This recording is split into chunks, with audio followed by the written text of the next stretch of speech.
إن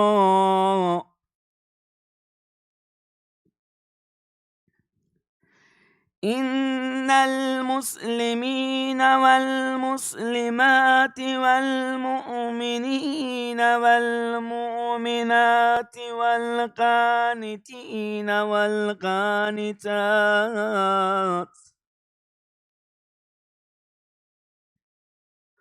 والقانتات والصادقين والصادقات والصابرين والصابرات والخاشعين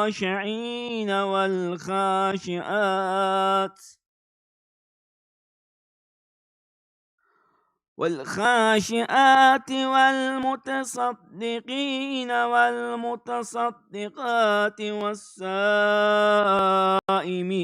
والصائمات والحافظين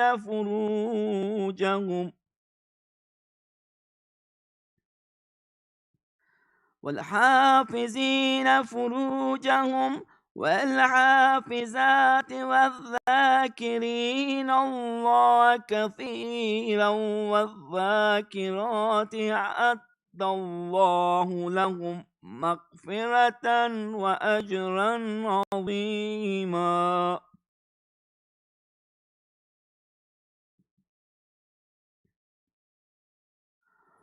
الله أكبر. بسم الله الرحمن الرحيم.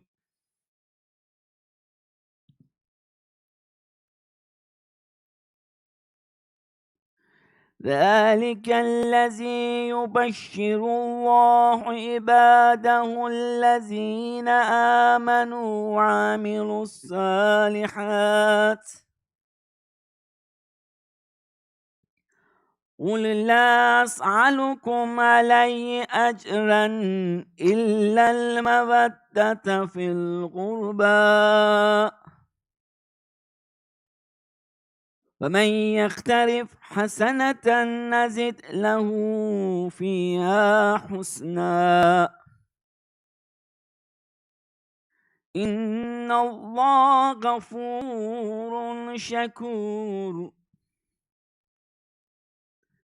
أم يقولون افترى على الله كذبا فإن يشاء الله يختم على قلبك ويمحو الله الباطل ويحق الحق بكلماته إنه عليم بذات الصدور. وهو الذي يقبل التوبة عن عباده ويعفو عن السيئات ويعلم ما تفعلون.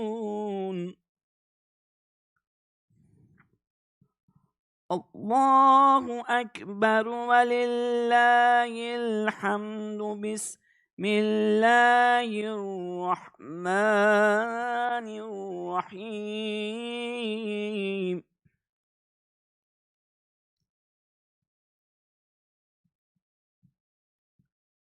الله أكبر ولله الحمد. بسم الله الرحمن الرحيم.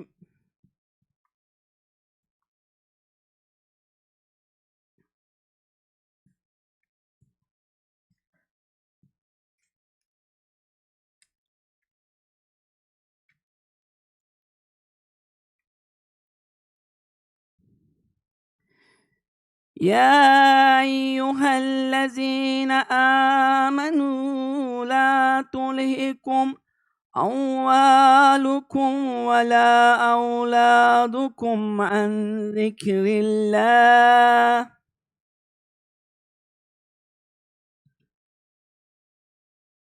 فمن يفعل ذلك فأولئك هم الخاسرون. الله أكبر ولله الحمد. بسم الله الرحمن الرحيم.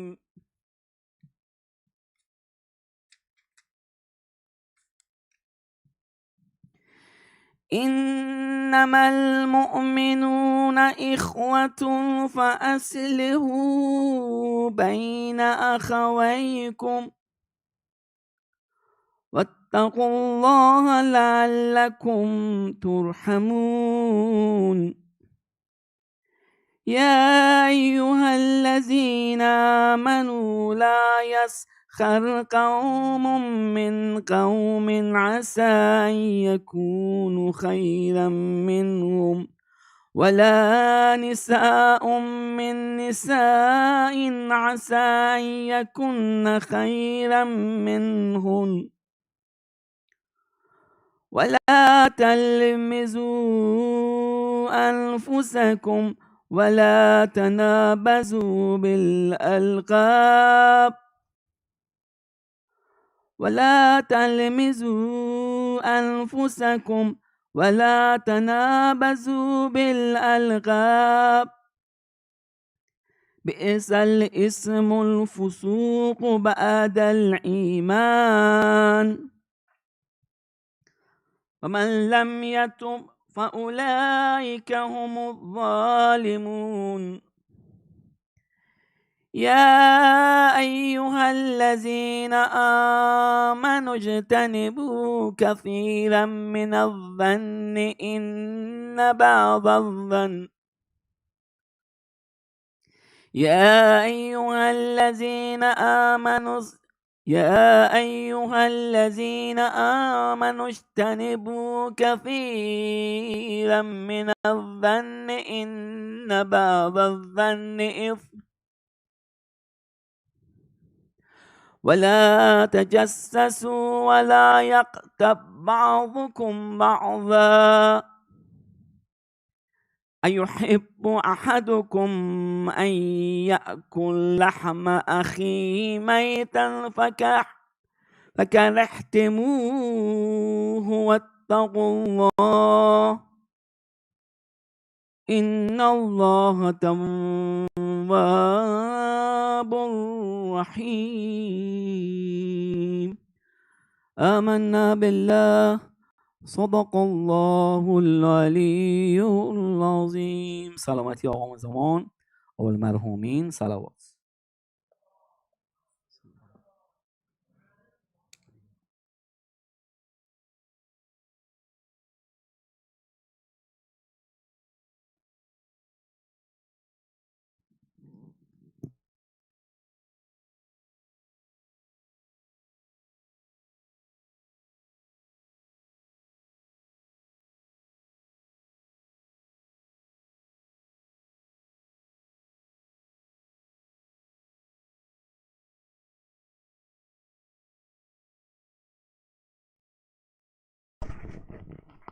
Brothers and sisters, Assalamu alaikum. May I ask everyone to please recite 3 louder salawat to welcome Shaykh Saleem Bhimji. Allah.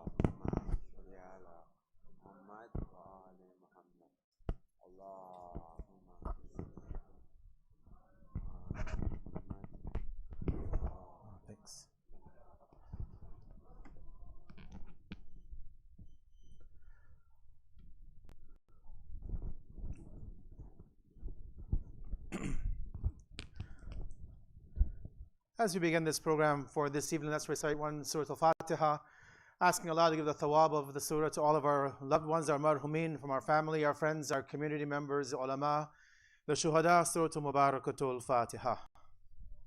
Bismillah ar-Rahman ar-Rahim. Alhamdulillahi Rabbil Alameen ar-Rahman ar-Rahim. Maliki yawmiddin.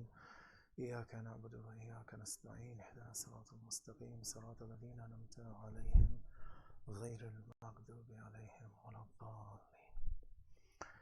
أعوذ بالله من الشيطان الرجيم. بسم الله الرحمن الرحيم. الحمد لله رب العالمين. الحمد لله الذي هدانا لهذا وما كنا لنهتدي لولا أن هدانا الله. ثم الصلاة والسلام على أشرف الأنبياء وسيد المرسلين سيدنا ونبينا وحبيب قلوبنا وطبيب نفوسنا وشفيع ذنوبنا أبي القاسم محمد. اللهم صل على محمد وآل محمد.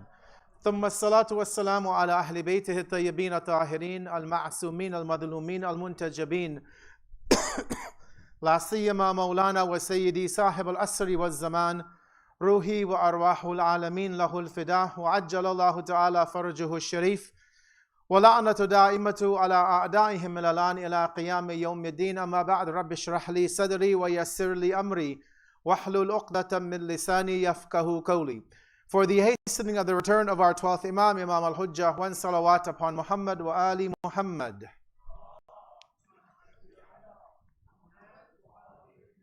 My dear brothers and sisters in Iman, Assalamu alaikum wa rahmatullahi wa barakatuh. We thank Allah subhanahu wa ta'ala for giving us this opportunity this evening to mark the Sufro of Imam Jaffer al-Sadiq alayhi salatu wassalam. Allahumma salli ala Muhammad wa ali Muhammad. We ask Allah to accept this act of worship from us this evening. We ask Allah to accept all of our deeds of devotion in this blessed month of Rajab. And we ask Allah to continue to allow us to remember Him and the Prophet and the Ahlul Bayt, and to do all of that which will please Allah and which will bring a pleasure to the 12th Imam, the Imam of our time, Imam al-Hujjah, Ajjalallahu ta'ala farajahu sharif. Allahumma salli ala Muhammad wa ali Muhammad. This evening we are gathering together to mark an event known as the Sufro of Imam Jaffer al-Sadiq alayhi salam.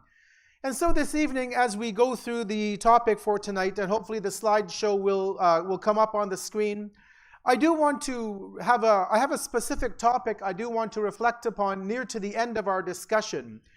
And the topic that I've chosen for tonight is vows, gratitude, and emotional resilience.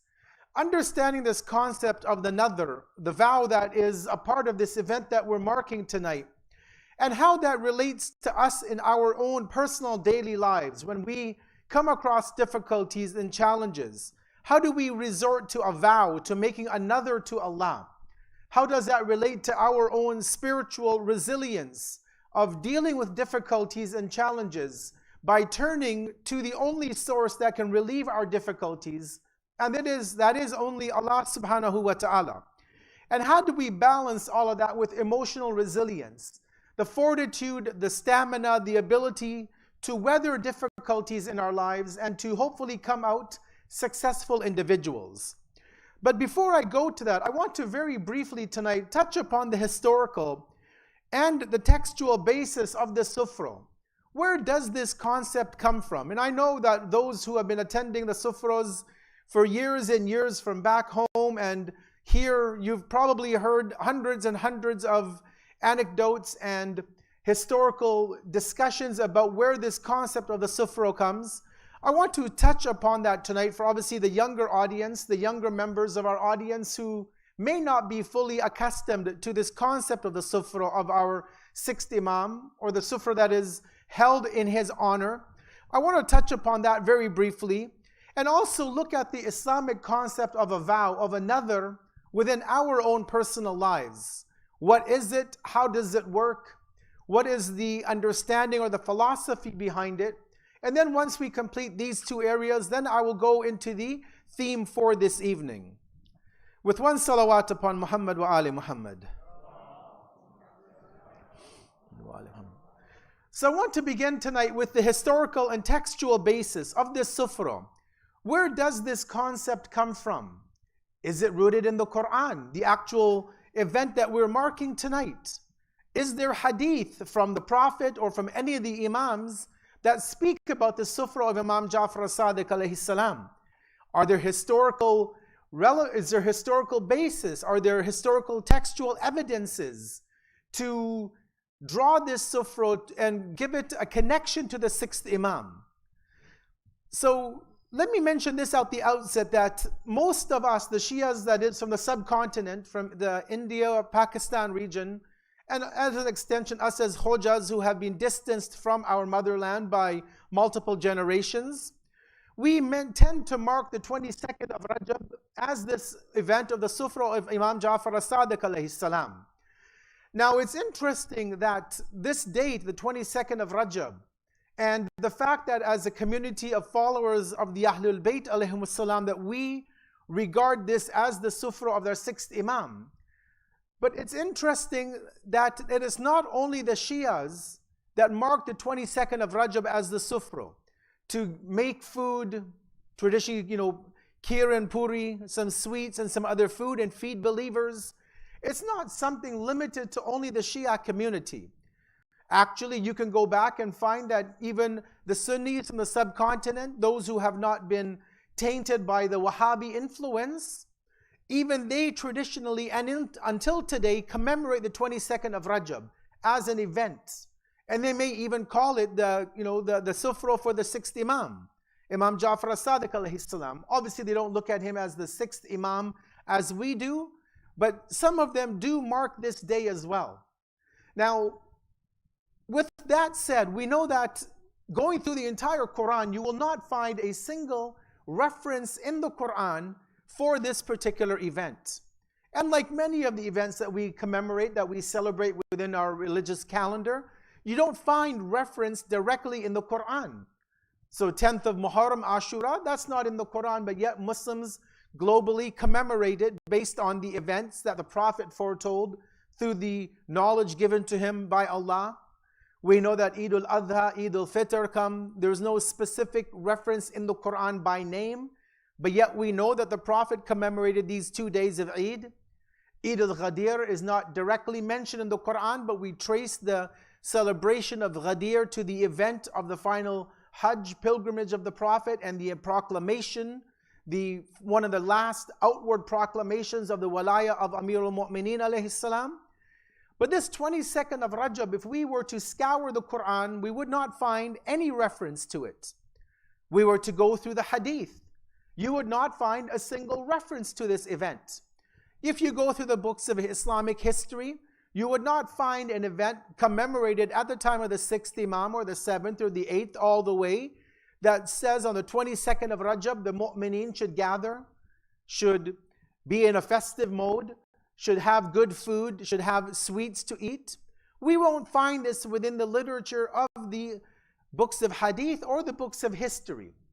And we probably heard the story that's been narrated, it used to be recited in our communities about a husband and a wife who lived in Medina. The husband was a woodcutter. He would go in the forest, chop wood, he would sell the wood, he would use that money to buy food and the provisions for the family. So there's an entire event that has been structured around the 22nd of Rajab, which focuses on this family and the financial difficulties they're going through. And the fact that, I'll just narrate very briefly, that they were not finding the wood, the husband was not finding the wood to the trees to chop, so he begins to travel outside of Medina. Days turn to weeks, weeks turns to months, months turn to 10 to 12 years, and he doesn't return home. And so the anecdote is narrated that the wife, she's at home with her children in Medina, and she is lamenting the state that she's in of poverty, the fact that her husband has been gone for years and he hasn't returned. And there's different narrations in the books of the stories of how they put this narration together. But it seems that either in a dream or in real life, she has a chance encounter with the 6th Imam in Medina, Imam Jaffer al-Sadiq, salawatullahi wa salamuhu alayhi. Allahumma salli ala Muhammad wa ali Muhammad.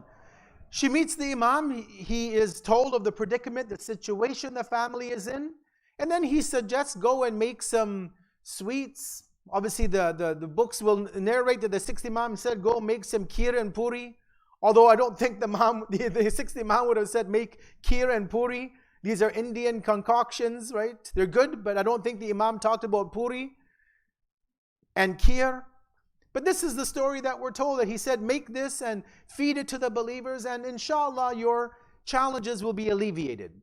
And then obviously the woman does this, and within a few days, the husband is able to find wood, he's able to chop the wood, he's able to sell the wood, he comes back to Medina, he buys all these provisions, comes home after 12 years, and this woman now attributes the return of her husband to this encounter with the 6th Imam, and the Imam encouraging her to make kheer and puri and give it to the believers, and the story goes like that. And then we gather together today to remember this event. Now, as I said, that there's no Quranic, no hadith, no historical basis for this. It's purely a cultural phenomenon. But that doesn't mean that it doesn't have value or merit for us to remember or to celebrate. Even if the event did not happen, everything that we do in these events, we began just now with our respected Sayyid reciting from the Quran. There is nothing wrong with reading Quran to begin a program. I'm here talking to you about a religious topic. There's nothing wrong with that. We will invoke the name of Allah, of the Prophet, of the Ahlul Bayt. We will seek tawassul. We will seek Allah through the means of the Ahlul Bayt. There is nothing wrong with that Islamically. We will then sit and hopefully have some food that I think has been cooking. That's no problem. So technically, even though this event is not religiously sanctioned, we could say, it's a cultural phenomenon, but Islam never came to reduce or remove culture from the mix. So at one level, we can say that this event is an Islamic event because it doesn't go against or contradict anything within our religion. Another possibility, although this is a very weak possibility, but they say that this was the day that Muawiyah left this world going back to Allah. And we all know the history of Muawiyah from the unbiased perspective of historians. He does not have a clear record of history. His hatred, I would say, for the family of the Prophet is evident in the way that he carried himself. I mean, if we wanted to delve into depth about the history of Muawiyah, we could do that in hours and hours of what he was as an individual. But suffice it to give us one example, the fact that after Amir al-Mu'mineen is given the opportunity to govern the Muslim nation as the Khalifa, as their fourth Khalifa, our first Imam, obviously, the fact that Muawiyah was that individual to launch a battle against Amir al-Mu'mineen, the rightful Imam, the rightful successor of the Prophet, even if you take him as the fourth Khalifa, that in itself would be enough to recognize the unworthiness of this individual. The fact that he stood on no moral ground and basis, the fact that he fought against the rightful successor of the Prophet Muhammad sallallahu alayhi wa alihi wa sallam. Allahumma salli ala Muhammad wa ali Muhammad. But as I said, that there are at least 4 dates for his demise mentioned in the books of history. The 22nd of Rajab is one of them, but also other dates in the beginning of the month of Rajab are also mentioned. So with all of that said, let me just kind of summarize it and move on, that we don't really know for 100% certainty why the 22nd of Rajab was chosen. It could very well be that story of the woodcutter.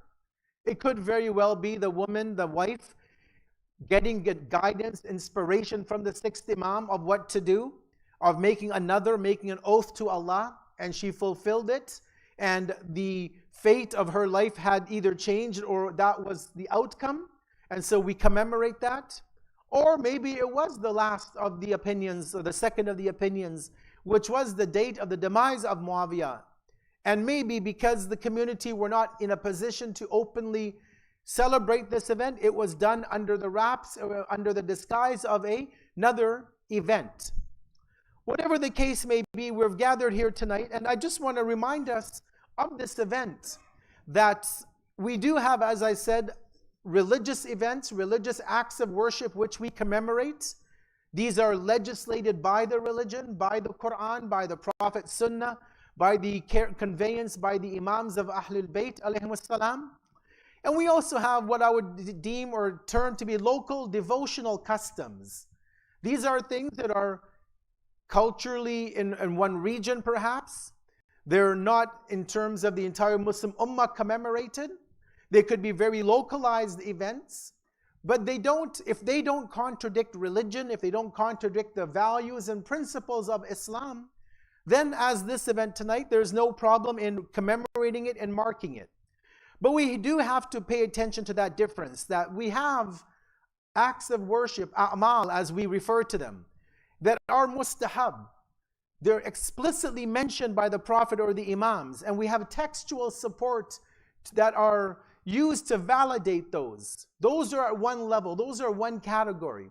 And we can never be in a position to deny or contradict and say that, that may be a hadith about that event, that act of worship, that dua, that supplication, but I'm not going to do it. I don't believe in it. I don't recognize it.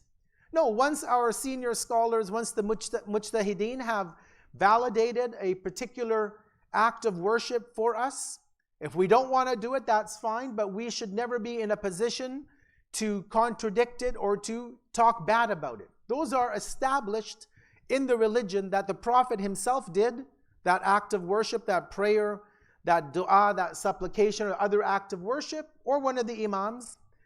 But then we have, as I said, the local devotional customs, what is done in a particular culture within Islam, within the followers of Ahlul Bayt alayhimus salam. And as long as they don't contradict the religion, they don't go against the principles of the faith of Islam, like tonight, there's no problem. Enjoy, celebrate, make the most of the event, and God willing, inshallah, we will be rewarded by Allah subhanahu wa ta'ala, because all of the acts that are taking place within it are established by the teachers of this religion. Sallu ala Muhammad wa ali Muhammad. Allahumma salli ala Muhammad wa ali Muhammad. So again, to sum up this and conclude this first part, the 22nd of Rajab is a cultural devotional tradition, a cultural devotional act of worship of Allah. Everything that we're doing, from the Quran to this speech to the mankabat that will be recited by a respected brother tonight, the food that we will be partaking in, all of this is within the boundaries of Islam, within the Sharia. And so we have no problem in adopting cultural practices within the framework of our religion. Let me now turn to the second part I want to look at tonight, and that is the making of a vow, another in Islam. This is not just a cultural phenomenon, this is a religious aspect. We have the very famous verses in chapter 76, Surah Al-Insan. I don't want to go through the entire story, I'm sure we've all heard it and read it before, where the two children of Ali and Fatima alayhim salam, Imam Hassan and Hussein, peace be upon both of them, fall ill. And the family could have waited for the sickness to play its way through and then just gone on with life. But the Ahlul Bayt alayhim salam, mainly Ali and Fatima, Amirul Mu'mineen and Lady Zahra, peace be upon both of them, along with their maid servant Fidda, they made another to Allah. And Allah uses that word in the Quran in chapter 76. And they said that if our two children, or when our two children get better, that we would fast for 3 days. And so Allah tells us in the Quran in chapter 76 that yufuna bin nadri, that they fulfill their vows. And Allah says that they feed. وَيُطْعِمُونَ الطَّعَامَ عَلَى حُبِّهِ مِسْكِينًا وَيَتِيمًا وَعَسِيرًا. That out of the love of food, out of the love of Allah, out of the love of a need of satiating themselves, they forego their own pleasure and they feed the three groups of people, the orphans, the homeless people, they feed the war prisoners. And then Allah, and they are then quoted by saying in the Quran, إِنَّمَا نُطْعِمُكُمْ لِوَجْهِ اللَّهِ لَا نُرِيدُ مِنْكُمْ جَزَاءً وَلَا شُكُورًا. That we feed only for the pleasure of Allah. We don't want a thanks, we don't want a appreciation, we don't want any recognition for what we've done. So the concept of nadr, brothers and sisters, is rooted in the Quran. And so I want to speak about it, how it relates to you and I at a practical level. We all go through difficulties in life. I don't think there's a single person in this room on the men's side or our sister's side where we haven't come across a challenge in our lives. Whether it's a personal health issue, financial issue, maybe a marital issue, maybe a problem with our children, maybe some other issue that is at play. We've all gone through challenges in life, and maybe some of us right now are still going through difficulties. What's the solution to it? Yes, we can just say, have patience, and hopefully things will get better. And that's obviously the reality, is that we have to have patience when we go through difficulty. But Allah didn't leave us only to have patience. Right? Now, there's no magical formula, as it were, that you could just recite a few words, open up a book, ask Maulana for some ta'weez, some dua, and your whole life would change around. If that were the case, then the Prophet would have used that. If those magical formulas were there, then Lady Zahra alayhi salam could have used that rather than being attacked and killed the way she was. If those magical words were there to change the world, then Karbala would not have transpired, because Imam Hussein alayhi salam could have just said those few words and changed the course of history for time to come. But the fact is that challenges are a part of life. Difficulties are a part of our existence. Going through ups and downs, those ebbs and flows of life, is a part of being a human being. It's a part of being an abd, a servant of Allah. And so there is no magical potion that anybody can give you, no dua that will change your fate overnight, no special a'mal, no special holy water you could sprinkle on you or drink that will change your life. But we have something much more powerful. We have dua. Ad-dua silahul mu'min. The dua is the weapon of the believer. We have tawassul. We have imploring Allah through the intermediaries, through the Prophet, through the Imams of Ahlul Bayt alayhim salam, through Fatima Az-Zahraa alayha salam. We have the nadhr, what I want to talk about briefly. We have all of these. And in addition to that, at the forefront of it is patience, is sabr. Having sabr, and then coupling that patience, that determination, that stamina with dua, with tawassul, with making another to Allah, to show that emotional resilience, to recognize that I will go through problems in life, but there will never be a dead end. And the only way to come out of my difficulties is to do so with patience, and to ensure that I don't use any superstitious beliefs, that I don't use things that are outside of the fold of the teachings of Islam. I don't just go onto a WhatsApp chat group and read a message and follow that action because it sounds nice, or somebody says, I did this dua 43,000 times and it worked for me. No, not to resort to superstitious concoctions of things that might be things that people have tried, but to use the teachings of Muhammad and Ali Muhammad alayhim salatu wassalam.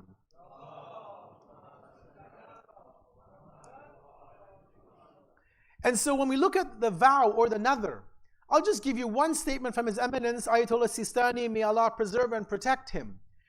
In his Islamic Laws Manual, in the updated 3-volume version, he says, and there's an entire chapter he has dedicated to the concept of the nadhr, of the vow.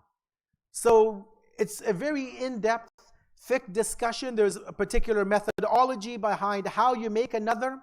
But he says that a vow or a nadhr is when a person makes it obligatory, wajib, on him or herself, for the sake of Allah the Exalted, to perform a good deed or refrain from doing something that is better not to do.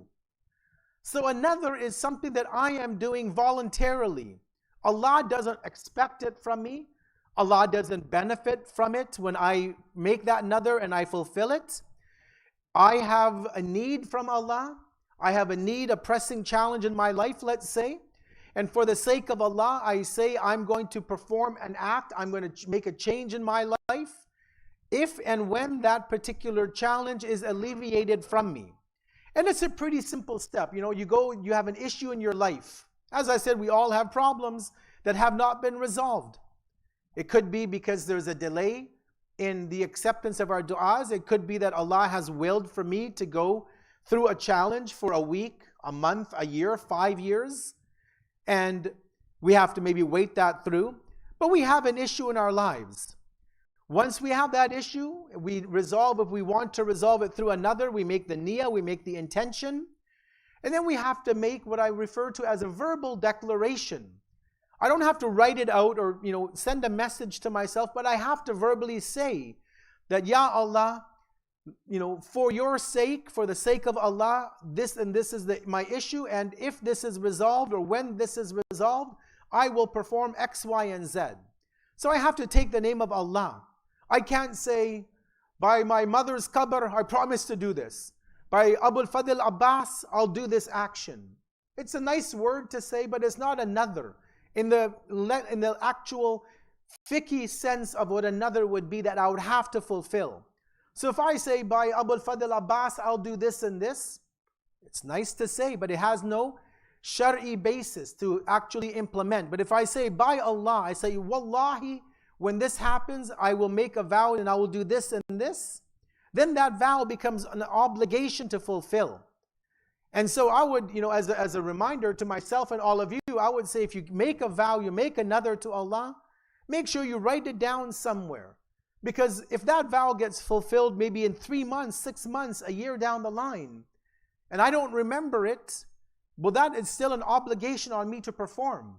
So make sure you write it down, you jot it down somewhere, and inshallah, when your life changes as you had asked Allah for it to change, that you are able to now remember or have a note of what you had promised to Allah. So the verbal declaration has to be there. And then if and when it's resolved, obviously that vow now has to be fulfilled, because you have now promised Allah that you're going to do something. You've told Allah, I will do this when my destiny changes, if my destiny changes. One of the things that people ask is that, well, is it making another bartering or trading with Allah? Because I'm saying, Ya Allah, if X, Y, and Z happens, I'll do this. If this happens, I'll do this. So I'm trading with God. I'm saying that I've got a problem, and you fix my problem, and I'll give you back, Allah. I'll give you $100. I'll give you 1,000. I'll fast. I'll pray extra. I'll do some action of goodness. So it resembles an act of trading with God. And at one level, it's not a problem to trade with Allah. If I'm going to do any business with anybody, it's best to do business with the best businessman, which is Allah. He's not going to shortchange me. He's going to give me my full returns. Allah is really the best partner to have in business. But when I make that nadhr, is it not that I'm trading with Allah, as I said? Well, as we are told from our scholars, they tell us that when we make that nadhr, it's a deal that is not forcing Allah to change my fate. Allah's not going to say, oh, that guy down there in Richmond, he made a nadhr, now I've got to change what I was going to do because he made a promise. No, a nadhr does not change the decision or the decision-making process of Allah, I could say. It's not that I make a nadhr, now Allah has to change my destiny because I'm making a pledge to Him. As we say, it's a voluntary way that a person changes themselves, that I'm promising myself that I'm going to make a change. Not that I'm forcing Allah to make a change in my life. And it only becomes wajib because I'm making it wajib. I don't have to make another. I could just wait out the storm. I could make dua. I could wait till Laylatul Qadr. I could wait till the 15th of Sha'ban. I could go to my mom or my dad and ask them to pray for me as their child. Their du'as are readily accepted. I could go to the harams of the imams. I could go for umrah. I could do all of these things for my fate to change. If I choose the vehicle of the nadhr, I'm not dealing with Allah in terms of a bartering or trading system, but I'm compelling myself to make a change in my life when that change happens that I'm looking for in my life. Let me move on and say that our fate can change, as I just said. We have a hadith that says that nothing can change our qadha illa du'a. La yaruddu al-qadha illa du'a. Our fate that Allah has destined, nothing can change that except dua. So why do we gather Thursday night for Dua Kumail? We're looking for a change in our lives. Why do we gather in Laylatul Qadr? 19, 21, 23rd, 25th, 27th of Ramadan. We want a change in our lives. 15th of Sha'ban is coming up. That's the night to change the decree of Allah in our lives. So dua can change our lives. And if we couple that with another promising Allah a change, then they work, we could say they work in tandem, that can change our fate. Not that Allah is now forced to change, but Allah does facilitate change and He gives us opportunities to make those changes in our lives. Again, through the vehicle of the supplication. And as I say that the nadhr is possibly one of those ways to change our fate. And so, if it might feel like a barter system with us in that context, change the intention. Rather than saying, Allah, that if I get X, I'll give you Y. You give me this, I'll give you that.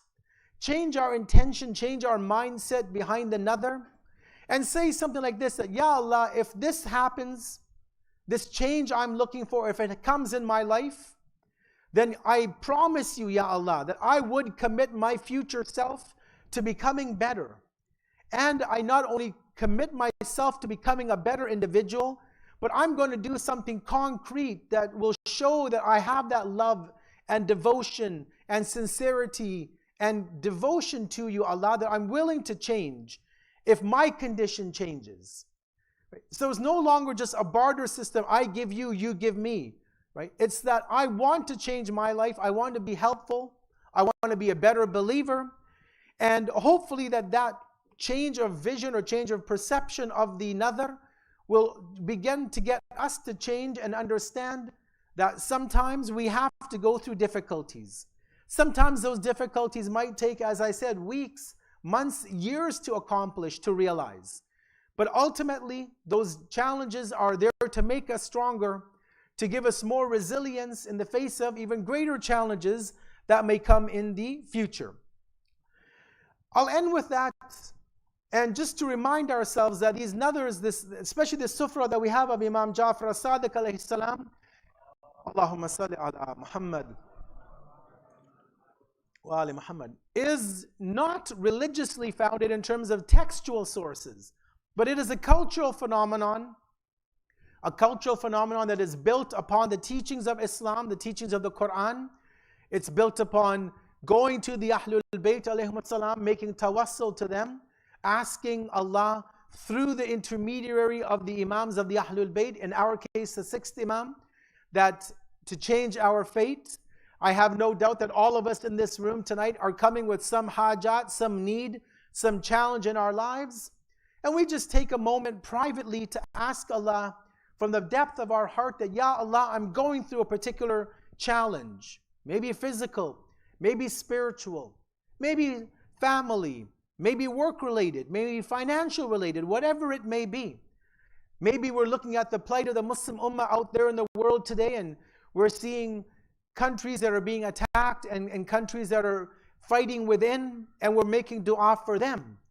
We're all going through some level of difficulty, and we can take the name of our 6th Imam, Imam Jaffer al-Sadiq alayhi salam, and ask Allah that through his wasila, through the wasila of his forefathers, through the wasila of his awaited grandson, our 12th Imam, Imam al-Hujjah, we take that wasila that, Ya Allah, through the intermediary that you have given to these individuals, to change the plight of not only us as individuals, not only the plight of our local communities, not only the plight of the national community of believers, but for Allah to change the condition of the mu'mineen around the world collectively. And as I conclude, we make that last dua to Allah, that we recognize the Sufro of Imam Jaffer al-Sadiq alayhi salam. We recognize the fact that people in the past have turned towards you, Ya Allah, through the Ahlul Bayt, through those individuals that you have loved, through those individuals that you have given the power and authority of this universe to. And we turn to you, Ya Allah, asking you that for the right of Muhammad and Ali Muhammad, that you accept the hajat, the du'as that we have come with tonight. And we ask Allah to give us the fulfillment of our hajat in this dunya. We ask Allah that if we have to continue to suffer our difficulties, that Allah gives us the patience, the resilience, the fortitude to go through these difficulties and come out stronger believers, stronger committed to Islam and to the teachings of the Prophet and his noble family. And last but not least, we ask Allah that for all of the difficulties that we face, Ya Allah, we ask you to give us the greatest of stations in Jannah with the Prophet and his family.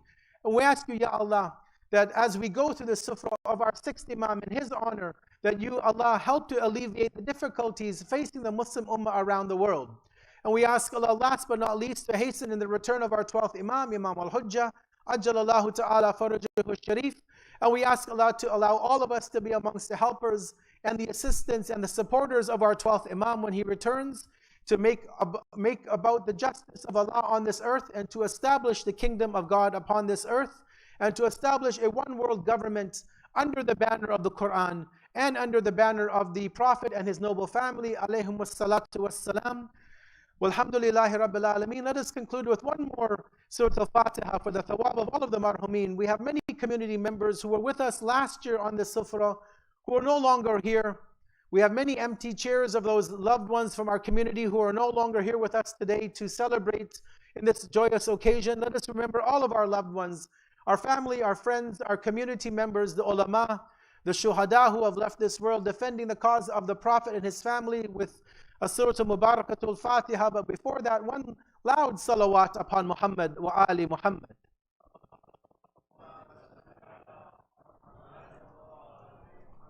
Bismillahir Rahmanir Rahim. Alhamdulillahi Rabbil Alameen. Ar-Rahmanir Rahim. Maliki Yawmiddin.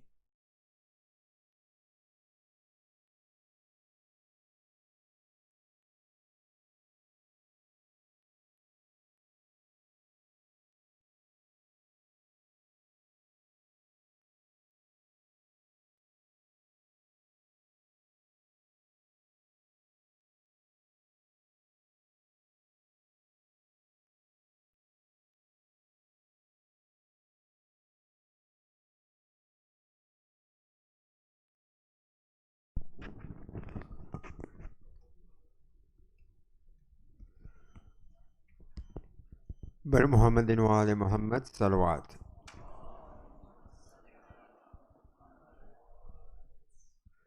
Tonight's program is sponsored by Bande Khuda for the Islah Sawab of all marhumin in the donor's family. Please recite Surah Fatiha.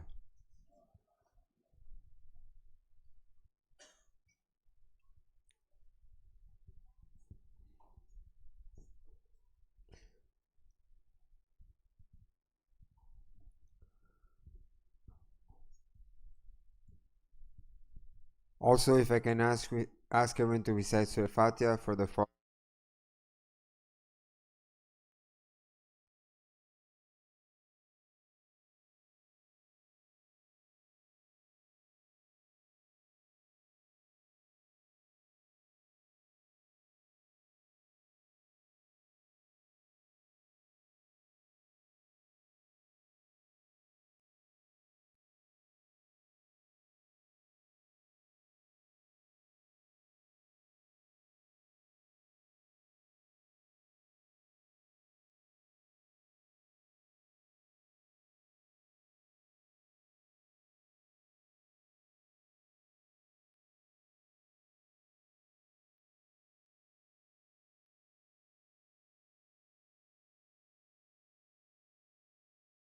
والسلام. درود پڑھ دیجئے محمد و آل محمد. اللہم صلی علی محمد و آل محمد. صلی علی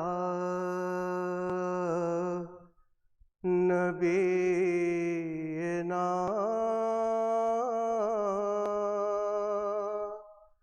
صلی علی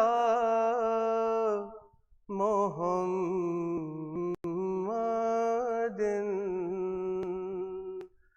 صلی علی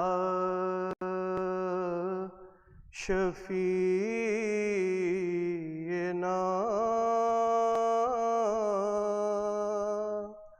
صلی علی محمد.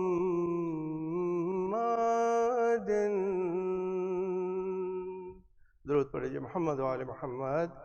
اللہم صلی علی محمد. صداقت کے مہتاباں امام جعفر صادق. صداقت کے مہتاباں امام جعفر صادق. علی کے بولتے قرآن امام جعفر صادق. کوئی ہے جس نے دنیا کے اماموں کو پڑھایا ہے. کوئی ہے جس نے دنیا کے اماموں کو پڑھایا ہے. پکارے شافعی ہاں ہاں ہاں، ارے پکارے شافعی ہاں ہاں، امام جعفر صادق. لیے کشکول دل بیٹھے ہیں ہم بھی آپ کے در پر. لیے کشکول دل بیٹھے ہیں ہم بھی آپ کے در پر. عطا ہو دولت ایمان، ارے عطا ہو دولت ایمان، امام جعفر صادق. بھرے 22 رجب کے ہم نے ان کے نام کے کنڈے. بھرے 22 رجب کو ہم نے ان کے نام کے کنڈے. ہمارے گھر ہوئے مہمان امام جعفر صادق. ایک درود پڑھیے محمد و آل محمد. اللہم صل محمد. دیا دنیا کو علم کیمیاء، علم جعفر کس نے دیا دنیا کو علم کیمیاء، علم جعفر کس نے. زمانہ ہے ابھی حیران، امام جعفر صادق. آخری شعر پیش خدمت ہے. ظفر کی بات ہی کیا، اس کی یہ اوقات ہی کیا ہے. زمانہ آپ پر قربان، امام جعفر صادق. صداقت کے مہ تاباں، امام جعفر صادق. درود پڑھیے محمد و آل محمد.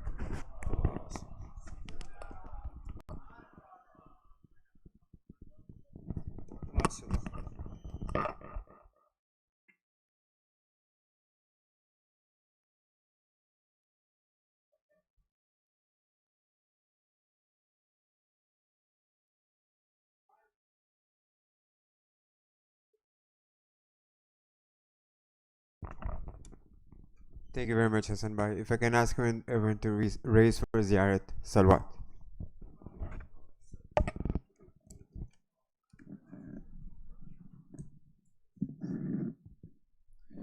السلام علیکہ یا رسول اللہ، السلام علیکہ یا امیر المؤمنین، السلام عليك يا فاطمة الزهراء سيدة نساء العالمين. السلام عليك يا حسن المجتبى. السلام عليك يا أبا عبد الله الحسين، وعلى علي بن الحسين، وعلى أولاد الحسين، وعلى أصحاب الحسين جميعا، ورحمة الله وبركاته. السلام عليك يا السلام عليك يا أئمة المسلمين علي بن الحسين ومحمد بن علي وجعفر بن محمد وموسى بن جعفر وعلي بن موسى ومحمد بن علي وعلي بن محمد والحسن بن علي. السلام عليك يا مولانا يا صاحب الزمان، الأمان الأمان الأمان. السلام عليك يا خليفة الرحمن. السلام عليك يا شريك القرآن. السلام عليك يا كعبة الإيمان. السلام عليكم ورحمة الله وبركاته.